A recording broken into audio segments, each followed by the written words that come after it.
반갑습니다. 네. 오늘도 감사합니다. 와주셔서. 우리는 불교 신자입니다. 불교 신자면 불법승 삼보에 귀의를 해야 되거든요. 부처님은 84,000경전이라고 하는 팽대한 양의 가르침을 설했어요. 근데 84,000이라고는 인도에서 좋아하는 숫자인데 많다는 형용어입니다. 84,000 정도의 양의 경전이 있을 리가 없죠. 학자들 말에 의하면 낙타 7마리 반 정도의 경전이 있답니다. 그럼 낙타 한 마리가 쌀 2가마니 한 120kg를 실는다 하니까 결국은 7마리 곱하면 얼마겠어요? 27에 14, 84kg. 그리고 거기 반이니까 약 90kg 정도 싣고 있는 거죠. 그 정도가 이제 부처님이 설법을 하신 양의 경전의 가르침입니다. 근데 그 경전의 가르침의 내용은 어떤 내용이냐면 인간이 어떻게 살아야지만이 행복을 질 수 있냐 하는 그런 내용들이거든요. 근데 84,000 경전이 일률적으로 한 가지가 아니에요. 대기설법이라 해가지고 상대의 근기에 맞게, 상대의 욕망, 상대의 성격, 상대가 어떤 뉴스를 갖고 있는가 거기에 맞춰서 부처님은 법을 설했거든요. 그것을 이제 대기설법, 응병여약, 상대의 병에 따라서 약을 주는 거죠. 상대가 건강하면 약을 줄 필요 없잖아요. 근데 건강해도 또 마음의 병이 생길 수 있고 욕망의 병이, 그렇기 때문에 그때그때 병이 걸리면 부처님은 약을 주는 의사처럼 그렇게 가르침을 설하셨다고 그래요. 근데 부처님 가르침은 뭐냐? 알기 쉽지만은 부처가 되기 위한 가르침이에요. 그럼 부처가 되기 위한 가르침인데 그 부처가 된다는 건 무엇이냐? 결국은 자기도 좋고 상대도 좋은 거죠. 그래서 아함경이라는 경전에 보면은 나를 보는 자는 법을 보고 법을 보는 자는 나를 본다 했거든요. 여기서 나는 부처고 법이라는 것은 인연법입니다. 결국 불교는 인연법을 얘기하고 있어요. 그게 근간을 이룬 사상입니다. 인연법에 의해서 반야도 나오고 공도 나오고 지혜도 나오고 또 아집도 나오고 여러 가지 그 용어가 나온 거죠. 결국 인연에 의해서, 그러니까 나하고 상대에 의해서 어떤 사건, 어떤 문제, 어떤 일이 생긴단 말이죠.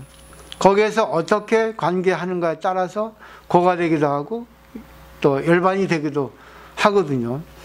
그래서 그 방법론을 가르쳐 주신 거예요. 결국은 인연법을 잘 알면은 부처가 되는 거고, 인연법을 살리면 부처가 되는데, 부처님은 자신이 직접 나서서 법을 설하지는 않습니다.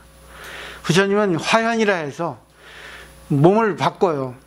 보살로 바꾸고 스님으로 바꾸고 또 여러 가지 몸으로 바꿉니다.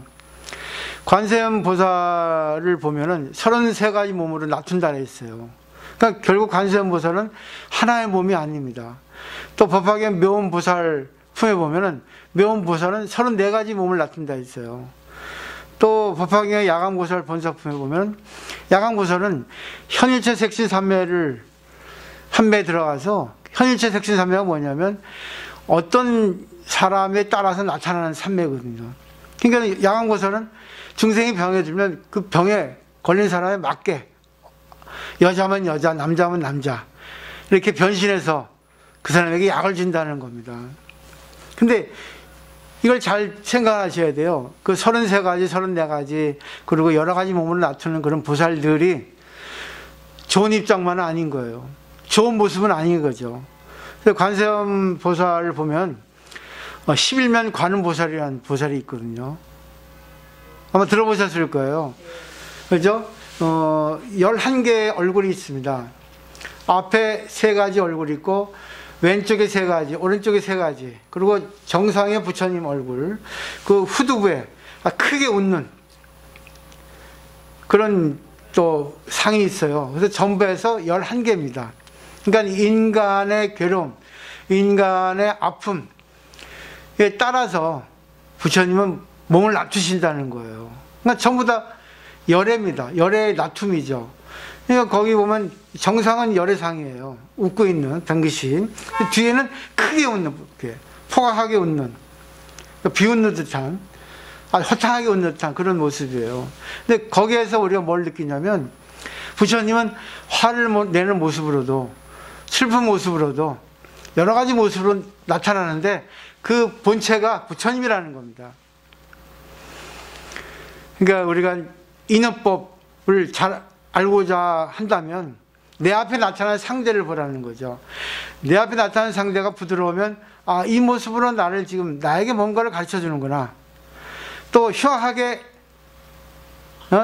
포악하게, 아주 비열하게, 야비하게 나타난다면 이 사람의 모습을 통해서 부처님이 나타나셨는데 나에게 뭘 가르쳐 주시는가? 이걸 보셔야지만이 진짜 인연법을 제대로 아는 거예요. 근데 대부분 안 그러잖아요. 저 사람은 나쁘고 나는 좋다 하잖아요. 상대를 보고 자기를 깨달아야 되거든요. 그 자기를 깨닫는 걸 미루어서 상대까지 교화시켜야지만이 진짜 부처가 되는 가르침이란 말입니다. 불교에 보면은 부동명왕이라고 명왕이 있습니다. 아주 그냥 험상궂은 이렇게 장군처럼. 근데 이게 보살이거든요. 그러니까 상대방이 부처님 가르침을 잘 듣고 잘 실천하면 부드러운 보살의 모습으로 나타나는데, 상대가 불교를 공부하면서도 말 안 듣고 뺀질뺀질하고 말썽 일으키고 그런 사람은 어떤 모습으로 나타나겠어요? 부동명왕, 승질나는 포각한, 흉폭한 모습으로 나타난다는 거예요. 근데 사람들은 그걸 못 받아들이지 않습니까? 못 받아들여요. 자기를 지적질 해주고 자기를 성장시켜주기 위해서 지적을 해주는데 못 받아요. 예를 들면 부처님이 가르치면 뭐 여러 가지가 있습니다.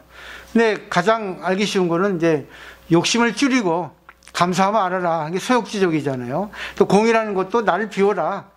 상대방의 실체를 잘 보라. 좋게 관계하라. 그런 뜻인데, 그거를 실천하지 않고 욕심만 자기가 부풀리고 자기가 잘났다 하고 그런 사람한테는 부동명왕이 나타난다는 거예요.